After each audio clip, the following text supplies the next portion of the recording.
नमस्कार दोस्तों। अगर ऐसे सवाल आपको बनाने हैं तो आपको मिलना पड़ेगा रीजनिंग वाले भैया से। कौन है रीजनिंग वाले भैया? तो दिखाता हूँ ना, रीजनिंग वाले भैया क्यों कहा जाता है मुझे। क्या समझे, इस क्वेश्चन को बनाने के लिए भले ही आप 75 दिमाग लगा दीजिए, लेकिन मैं कह रहा हूँ कि इस क्वेश्चन को आप सिर्फ और सिर्फ 5 सेकंड में बना सकते थे। कैसे? सोचना है।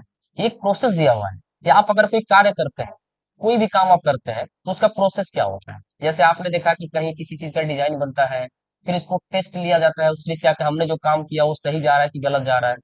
आप किसी चीज के बारे में कंसेप्ट लाते हैं अपने दिमाग में, आप उस चीज को डेवलप करने के बारे में सोचते हैं, फिर आप इंप्लीमेंट करते हैं। मैं पूछ रहा हूँ, सिंपल सा जवाब देखो, इन सारे प्रोसेस में सबसे अंतिम कार्य कौन सा है?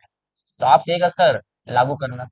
यानी आप किसी नियम को लागू करते हैं, लागू करने के पीछे ना सारा चीज फॉलो होता है। जैसे आप इसको बनाना चाह रहे हैं, तो आपने पहले कंसेप्ट अपने दिमाग में लाया कि भैया मुझे इसको बनाना है। दिमाग में कंसेप्ट आया, फिर आप इसके ऊपर डिजाइन तैयार करेंगे, इसके ऊपर इसका डेवलप करेंगे, इसके ऊपर आप टेस्ट करेंगे, फिर जाके इम्प्लीमेंट करेंगे कि हाँ ये फाइनल हो गया। तो मैं पूछ रहा हूँ कि इम्प्लीमेंट जो होता है वो सबसे लास्ट में किया जाता है, और किस ऑप्शन में इम्प्लीमेंट सबसे लास्ट में है? तो सिर्फ और सिर्फ इसमें काम खत्म।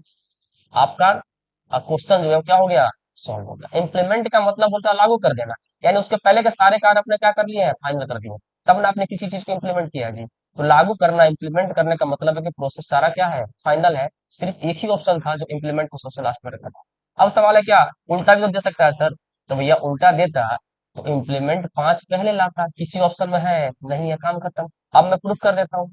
3 का मतलब अपने दिमाग में किसी कंसेप्ट को लाना, 1 का मतलब उसका डिजाइन तैयार करना, 4 का मतलब उसको डेवलप करना, 2 का मतलब उसको टेस्टिंग करना, और तब जाके इम्प्लीमेंट करना, यानी ऑप्शन नंबर डब्बा जो आपका सही जवाब है। तो ऐसे कंसेप्ट के लिए ही मुझे कहा जाता है रीजनिंग वाले भैया। Thank you so much.